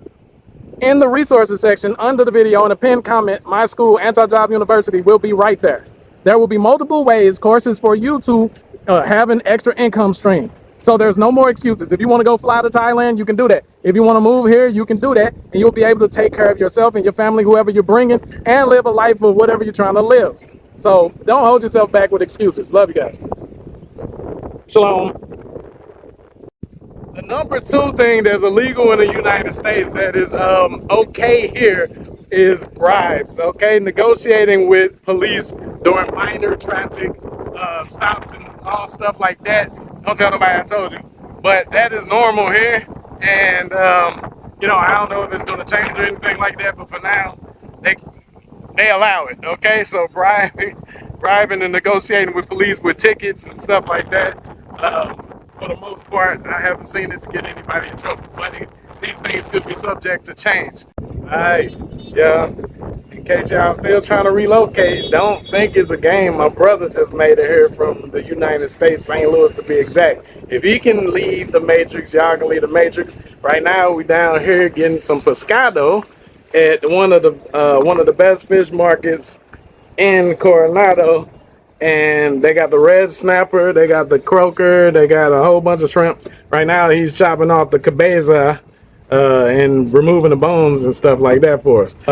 If you guys, or when you guys get down here, make sure you stop by this place. It's like right on the side of Ray. Ray is a supermarket next to Super 99, and they got some super deals on some awesome fish. The number three wild, weird, crazy thing that is legal here in Panama that is illegal in the United States is keeping wild animals as pets. In the United States, it's a big no-no if you don't have special permits. You can't be Mike Tyson, you understand, in the United States, right? But in Panama, you might see people with toucan Sams, eagles, jaguars, all type of stuff like that. Flamingos up in the cribs, you know what I'm saying? Alligators, all type of stuff in their house. You can't do that in the United States without special permits. All right, so you know those gangster and mobster movies where they walk into a deal with a large suitcase of money, you know what I'm saying, and just throw the suitcase on the table and open it up and it got hundreds of thousands of dollars in it and stuff like that, and then the feds bust in and bust everybody because you ain't supposed to be carrying that much money around, so obviously it's a drug deal. Well, here in Panama, it is legal for you to do cash-only large transactions. You can walk into a dealership or someplace like that with a suitcase full of money and just slap it on the table like it's a mobster movie. So that is literally that's the fourth weird thing that's okay here in Panama that is not okay in the United States. You'll get in big trouble carrying that much money around in the United States. All right, so the fifth illegal thing in the United States that is actually okay in Panama is selling street food. You understand? Without a license or a permit, right? You can be a street vendor here. They got something here called the Thursday market, and it's nothing but United States, you know, citizens and stuff selling their stuff there. You know what I'm saying? And they don't have any problem with it. They don't ride through like the mob trying to collect taxes or anything like that. So they support your business, man. So that's the fifth weird thing that you can do here legally that you can't do in the United States.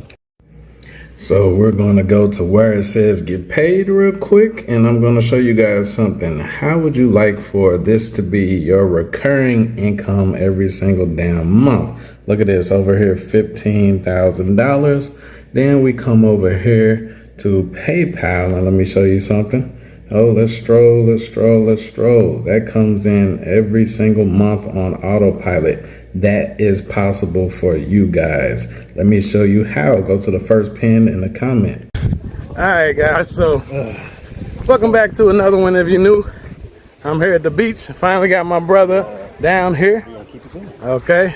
And this is a day at the beach a little bit. And we flip the camera. This is what it looks like in the height of the day. Pretty much, I think it's like around, well, it's actually after, what is it, morning still?